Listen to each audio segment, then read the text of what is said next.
Anyway, okay. Welcome, everybody, to our second Tuesdays with Todd and Regan. This session today is going to cover Respondus Monitor. Respondus Monitor is a part of Lockdown Browser, and you cannot use Respondus unless you have Lockdown Browser also turned on in a test. You can use the Lockdown Browser without Respondus Monitor, and the monitor itself is an addition you can add on to. And basically, it just means it's going to require a webcam, and there's going to be some videoing of the student and their environment while they're taking a test, so you can watch that. So it's not a hard tool to use. We do, like in Lockdown Browser, we do recommend putting a practice course on your dashboard and sort of playing with it there first a little bit, figuring out how to use it. And even once you're in a live class, it's often good to, one of your early assignments in a semester be just a practice test using Lockdown Browser and Respondus Monitor. That can help students get used to it and get the application downloaded to their desktop in a low stress setting before they actually have to take a real test.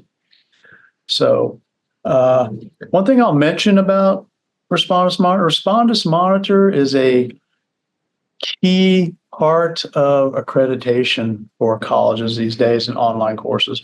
And there's a little bit of gray area in that accreditation. So I'll just give a little background on that. In 2019, 2020, and 2021, our e-learning advisory council recommended Lockdown Browser be used on all midterms and finals for online-only courses. They didn't make a recommendation that it should be required. No, I correct myself. They did make a recommendation. The recommendation to the instructional division was that Lockdown Browser be required on all midterms and finals. That hasn't been made a requirement yet, but that's something that also came up during our accreditation 3 years ago with the SAC-COC. And one of the kind of the lingering questions that took us a while to answer was a question that says, how do you ensure that the person who is registered for the course is the person who's doing the work in the course? And the only way we can come up with is if it's an online only course, is that the midterms and finals use Lockdown Browser with the Respondus Monitor. Because the monitor has a function where students are required to sort of hold up an ID to their web camera and have it take a photo of their ID, a state-issued ID, also gets their face. So it's a way that you can ensure that at least the person taking the midterm and the final is the person that registered for the course. When we went with that to SAC-COC, we told them we do not require it on all of our midterms and finals, but that we recommend it. And we were really hoping that they would accept that, and they did. So for colleges to be accredited, they don't even have to require all midterms and finals use something like a Respondus Monitor. So what that says is really for probably 95% of our online students, we don't really know who's taking the course and if it's the same as the person who's getting the credit for the course, except in those courses where they use Respondus Monitor and they require an ID be photographed for the test. So that's where it is. Regan and I were talking about it. We sort of anticipate that at some point it's probably going to be required, because it's a huge gap in education right now, is that people don't really know for sure who's taking their online courses, and accrediting agencies aren't very strict really in making sure that you know who's taking your online courses. So when you're using Respondus Monitor, you're helping us with our accreditation and with our credibility too. So, all right, having said that, I will say the question often comes up, and it came up this week,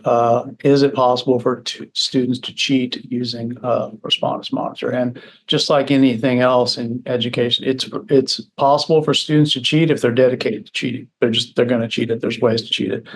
But once again, I try to emphasize that using Lockdown Browser and Respondus Monitor and Turnitin, plagiarism, AI detection helps us create a culture where students don't feel they have to cheat in order to compete. So that's an important part of it. It's just one of those parts of creating that culture. And there's a lot of different things we can do at Grayson College in creating that non-cheating culture. So what I'm going to do is share my screen here. Let me get on the correct screen. And we're going to look at Lockdown Browser and Respondus Monitor. Okay. So I am on my Canvas Basics course. Can you see that okay, Regan? Yes. Yep. Okay. All right. And if I go to student view, I will see that they do not see Lockdown Browser and Respondus Monitor. Even when I do turn on Lockdown Browser and Respondus Monitor, students do not see it. Once you see it over here on the dashboard as a teacher, students will not be able to see it or click on that. But the first thing you have to do with Lockdown Browser and Respondus Monitor is turn it on, basically enable it in your course by going in the lower right into settings. And for most of you, this will be a pretty familiar process. Go into navigation. In the lower set of boxes, find Lockdown Browser and Monitor. Drag and drop it to the upper set of boxes. These are everything you have turned on and enabled for students. And then go to the bottom and click Save. Once you've done that, go to your home page and you'll see Lockdown Browser and Respondus Monitor up here. But again, if I go view a student, they still won't see it. So they will not be seeing that.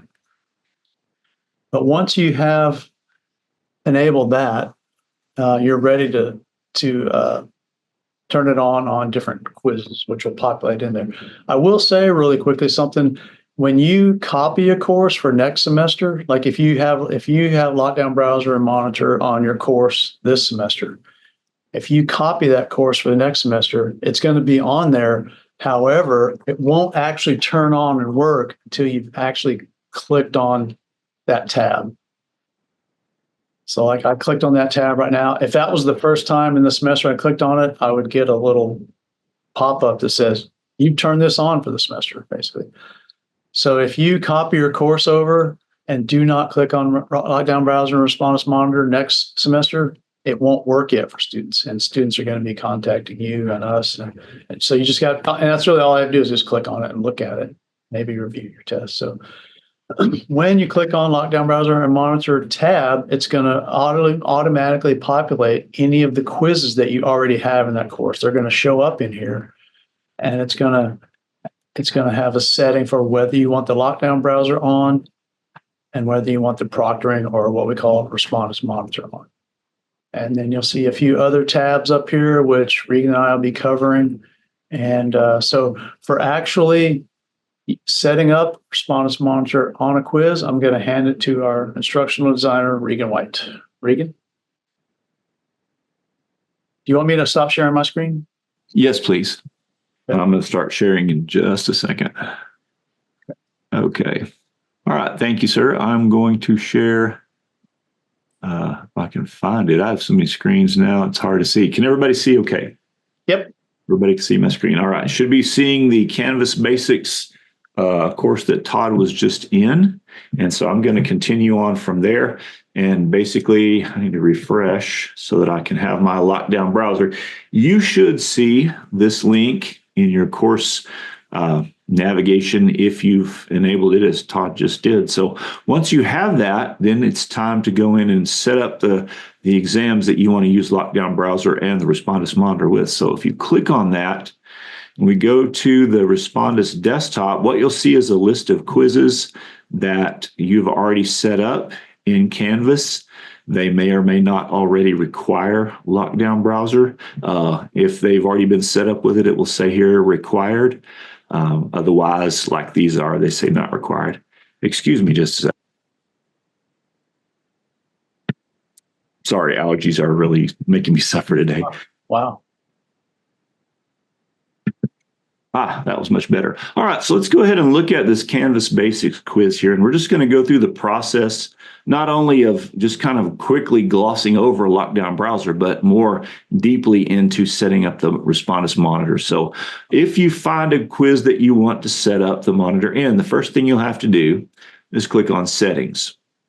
This will give you the option. You are able to have Respondus Lockdown Browser running without the monitor, but you can't have it the other way. So the first thing you have to do is require a Lockdown Browser for the exam. You can't have it just the monitor without the Lockdown Browser. So once you've decided to use this, then select Require Respondus Lockdown Browser, and you can go through the settings there. We did that the last time. If you have any questions, you can watch our last video or contact Todd or I, and we can walk you through the process. But what we're interested in today is the proctoring part. And so here you can decide, do I want to use the web browser? Do I not? Or is this going to be a live proctored exam? It's possible to use this using a live instructor in the room. We're not going to go through that, or via Zoom or Teams or however you want to do that. If you want more of an explanation, you can mouse over. You don't have to click, but you can mouse over these little words that say explain, and it will explain to you what's going on. For us, we're going to require Respondus Monitor for this exam. So you choose that. And what it does, it gives you a little explanation card. You can read. It's an automated proctoring system, which we already know, uses a webcam, and it uses computer vision technology to flag events. What that means is that it uses AI basically to look for events that might correspond to what a student would do if they were cheating. I will tell you that they've recently updated this process. In fact, Todd and I were looking at this earlier. There are now 3 settings for sensitivity that you can add here, and I'll show you how to do that momentarily. Basically, it will allow you to set the sensitivity level for the AI that's looking at the student while they're taking the quiz. They have a strict, which means their face and eyes have to be visible the entire time. There's regular, which is just like you're used to. Basically, if they look down or if they look off just for a second, it won't flag the video. But if they do look off for more than just a second or two, it will go ahead and flag the video. And then finally, they have relaxed, which means that as long as one of their eyes is visible every now and then, basically it allows the student to continue without flagging the video. So there are now 3 levels of sensitivity that you can add to this computer vision technology. But I will say that if you've already read this, it's not going to change. So go ahead and click the button here that says don't show this message again, and we're going to continue on. All right, the tabs are pretty self-explanatory. I'm going to go through them. If you do want to add a live proctor, this is the selection that you would make. Regan, Don't worry about that. Yes, sir. I would just mention the only reason we're not covering live proctoring is because it really hasn't been very popular at Grayson College. They started, Lockdown Browser offered it over COVID. We didn't really have any takers. So if anybody's interested in it, we can definitely walk them through it. But it just hasn't been very popular at Grayson College. That I've never had anybody in any of the institutions I've worked at ever use it. So I probably would have to go back through it and learn it myself. But anyway, the startup sequence. And this is the startup sequence not only that you'll go through, but it will also take your students through a lot of these things. The startup sequence is what happens when the student logs on to take the exam. The first one is the web camera check. It verifies that the student's web camera is working appropriately. Now, when you preview that, if you click on preview, it will bring up your web camera. I have 2 web cameras on my computer, and you'll notice this is a view from the side. That is my built-in webcam. It says, do you see your image there? And you can click yes or no. This is what the student will see. So they can click yes or no. If they have a different webcam, then this link will give them instructions on how to switch if they don't want to use that webcam. Say they've got one like I do, they really need to have the webcam selected that's showing their face while they're taking the quiz, because that's what's going to determine if they're cheating or not, or if they're flagged for cheating. They need to have the webcam selected that is looking at their face. So this link tells them how to do that. And so you might actually put an option in here, or you might actually edit the instructions. But for the most part, this webcam check will allow them to verify that their web camera is in fact working correctly. There are additional instructions here.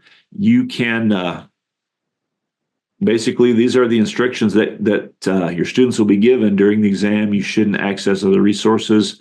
Please stay in your seat and focus on the computer. That means they need to be looking at the screen, and the webcam needs to be able to see their faces.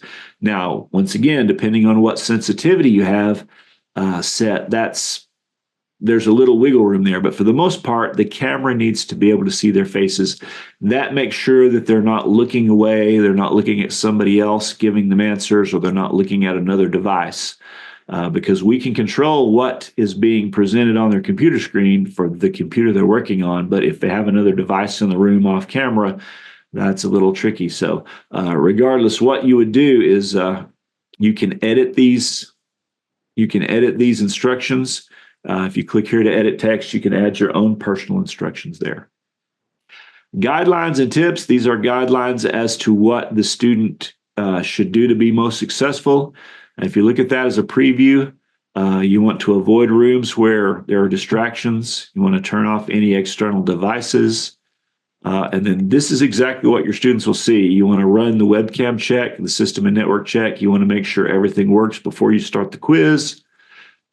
If your internet is shared with others, probably want to turn off streaming media. Make sure no one's watching Netflix movies on your network. If you have questions about bandwidth, most modern internet connections in the home, if they have broadband connection at all, you're not going to have a problem with this, but it never hurts to be safe. Always that's a really good one to think about. I hadn't been thinking about that, but there's almost always something streaming at my house, and so I would have to go in and that probably most people's house. So that I'm really glad to see that advice on there. Always better to be safe than sorry. And then finally, you need to sit in a chair. I know a lot of students like to lay on their stomach and work, or they like to lounge on the couch, or they want to lay down on the floor or whatever, but they need to sit up and they need to be able to have their face in view of the camera. So you don't want to put your camera on the bed. And once again, this is what your students are seeing. If you're using a built-in webcam, don't tilt the screen back, because if the screen's pointing at the ceiling, of course, it's not going to see your face. You want your face in the camera. Don't wear sunglasses, hats, or brims. That will automatically flag. Dress appropriately as if you were in class. That should be a given. But that was from during COVID when everybody was in their jammies. Yes. All day. And then here's the thing that you want to emphasize to your students if you're possibly going through this: avoid backlighting. It is possible to backlight. In fact, it's also a potential hack to avoid this, is to backlight yourself so strongly that really all the person in the video or that's watching the video is seeing is a silhouette.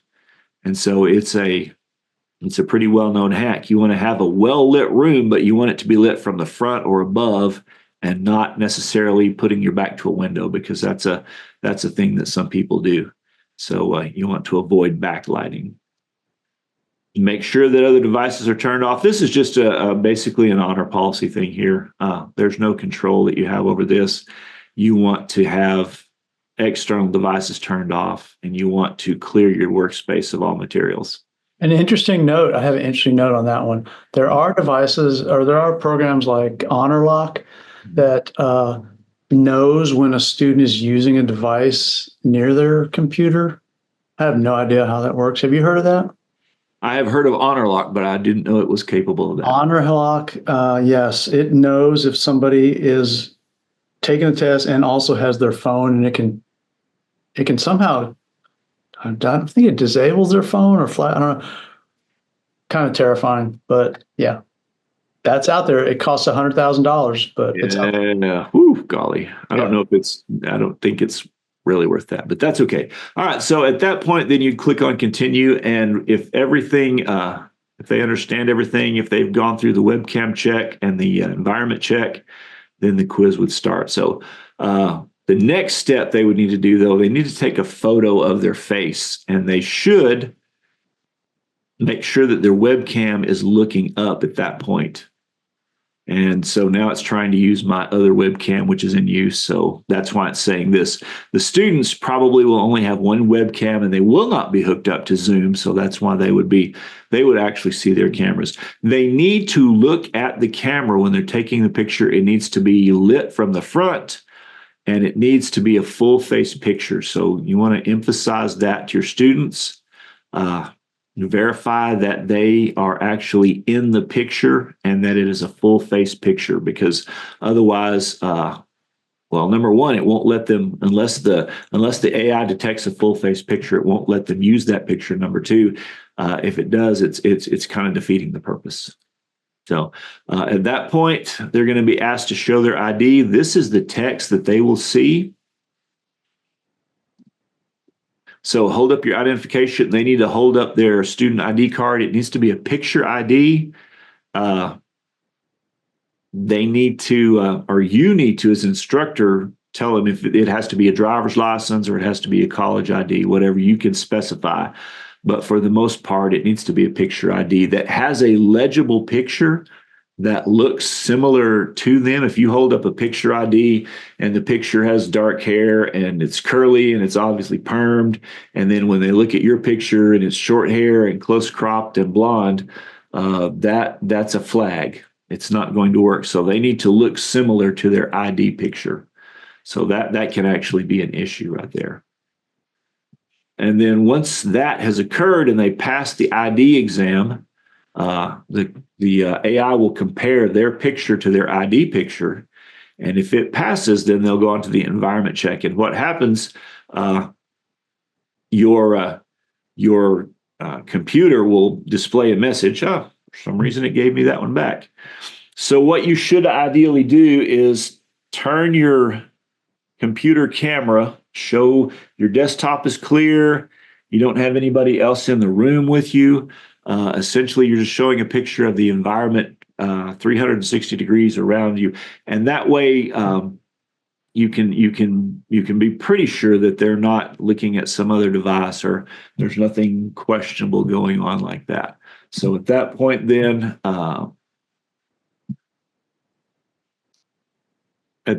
you should be prepared for the test. Face detection, we've looked at that already.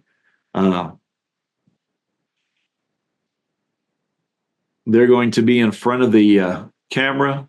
Whoops, I don't know why that said success, because that's really not my face. It should actually require you to look directly at the camera. It may have just let me do that because that's a preview, but regardless. I wanted to mention something about their face detection. I clarified with Lockdown Browser, they're not using facial recognition technology. Okay. They use only facial detection, like a camera does. Like, does it detect a face? No, it doesn't record, metrics of a face and use facial recognition.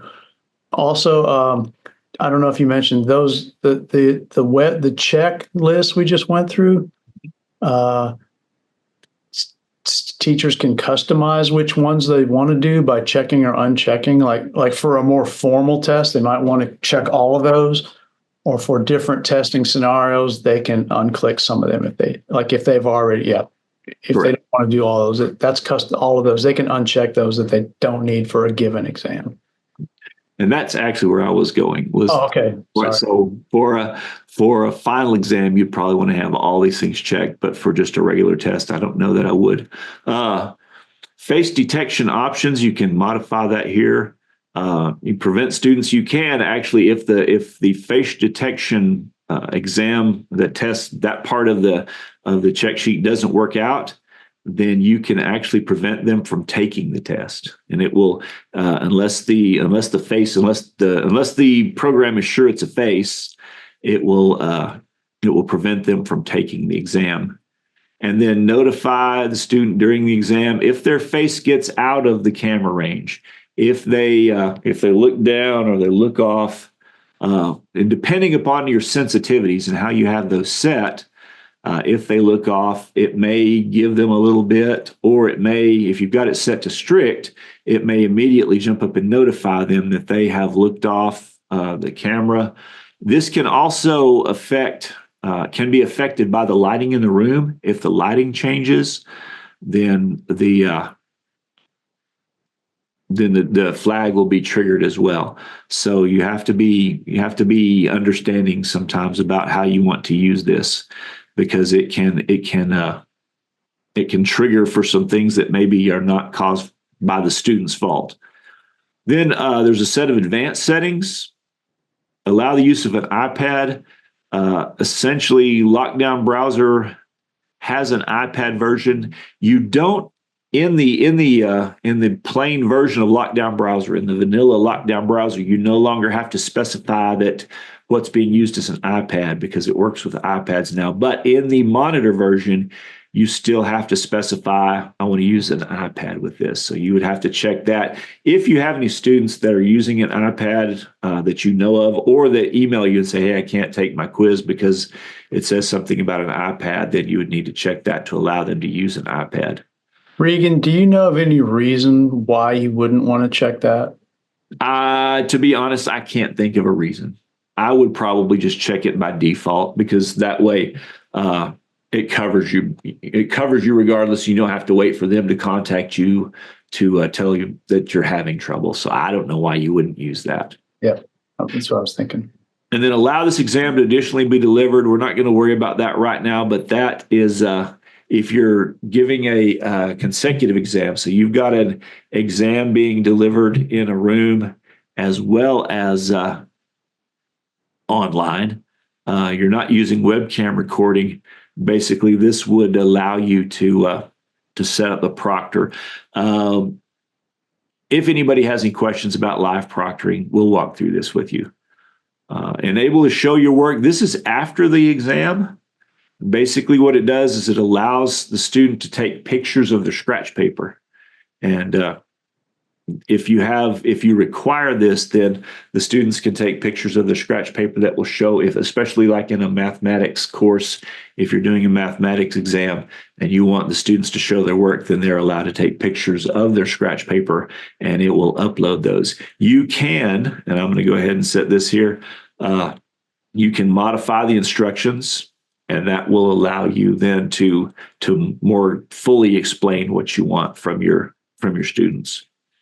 And then finally, if you want to run some testing first, which is always a good idea, if you click this, you can set up a demo student specifically for Respondus, and that will allow you because this doesn't work very well with the student view from Canvas. And so it's better to use Respondus to set up a student view, to set up your own dummy student to test with. So you don't want to, it doesn't work very well with the student view if you're going into Canvas and setting up a student view, but it will work if you use this. Then you can test and make sure that everything works properly. At that point, you'll pretty much have your settings taken care of. And so then at that point, you would click on Save and Close. And when you do that, then this quiz is now, it now is required that you use Lockdown Browser, but also that you use the monitor for your students to be able to take that quiz. So there we go. All right, so now as you can see, this says required, and then the proctoring is Respondus Monitor versus live proctoring. So essentially that is, I have successfully set up the quiz to use Lockdown Browser and also the webcam. And then they would be prompted when they open up the quiz, they would be prompted to open Lockdown Browser and get out of Chrome and then go to Lockdown Browser to take the quiz from there. And pretty much that's what I have. I'm going to go ahead and stop sharing my screen at this point. So Regan, Yes. I had one question for you. Over on the choice where you could do the live proctoring, or it wasn't live proctoring, but it was one of the last ones that talked about a proctoring lab. Yes. Because in my class, a lot of students, well, not a lot, but I would say I get 5 or so will want to go to the computer lab they'll want to go to the testing center and take their test instead of doing the webcam. And you've got to have that checked or they won't be able to do that. Right. This just locks in the lockdown browser, but it eliminates the webcam requirement. I believe I have that right. So, when you check it allows it to be taken somewhere else. And then, of course, the lab is going to have people there to live proctor it, so they wouldn't need to do the webcam. That's right. And you have to provide them with a password, but that's how it works. Yeah. All right. Thank you very much. Regan, I wanted to share my screen one more time. Okay. Because I want to, you can see that all right? Yes. I want to click on this more tips up here. There's a couple of areas I wanted to point out. The 5th one down, good to know about live chat support is available 24/7 to students, to students using Respondus Monitor. So it's good for students to know that. We are Regan and I are both definitely a first line help desk for Respondus and Lockdown Browser and Monitor. So you can contact us anytime, the students or teachers, but there is that live chat available there. And then this one for teachers, learn how to evaluate proctoring results and flags is something you might want to look at too as well. So, and then in the chat, I'm going to put a technical support that faculty can use. And also on the recording, I'll make sure that gets there. Yeah, so this in chat, there's a place you can put in a ticket directly to Respondus. Again, you can contact Regan and I directly. If it's after hours or on a weekend or holiday, then it might be quicker to contact technical support at Lockdown Browser. So, anything else? Regan, well, I know Sandy and Vicky both know this. I don't see the part where, from my end, I don't see the part where recordings become available to faculty. Where does that happen?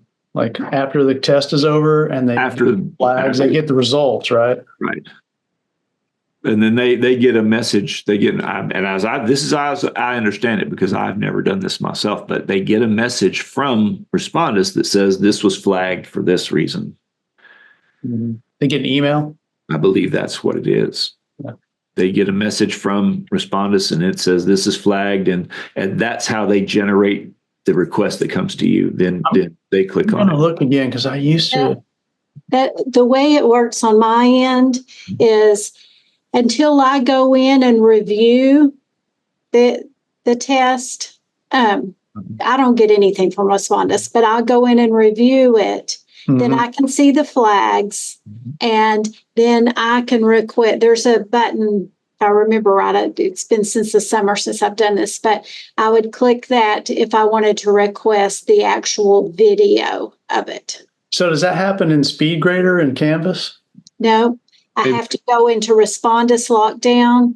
On this page that I'm at right now? Yep. Yeah, and then click on. After they've taken a test. Then there'll be results, right? For it to upload.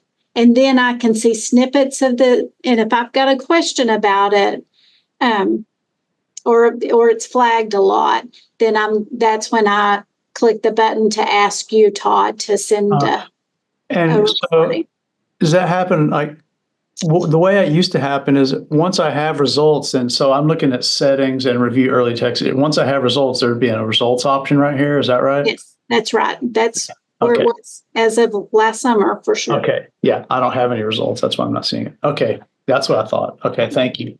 You're welcome. All right. Any other questions we can help with? Anything we missed, Regan, that we need to cover?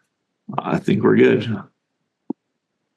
It's a little bit of a complicated tool using an online course, but you can, like I say, you can practice setting up the tool in a sandbox course, and early in a semester you can just do a practice test that students can practice downloading it, make sure they have the tool available on their laptop or their desktop. It does not work on phones, so they won't be able to take a test on a mobile phone. So, all right, well, that's all I can think of. Thank you. Thank Thank you. Thank you for showing up today. And as always, reach out to us if we can help.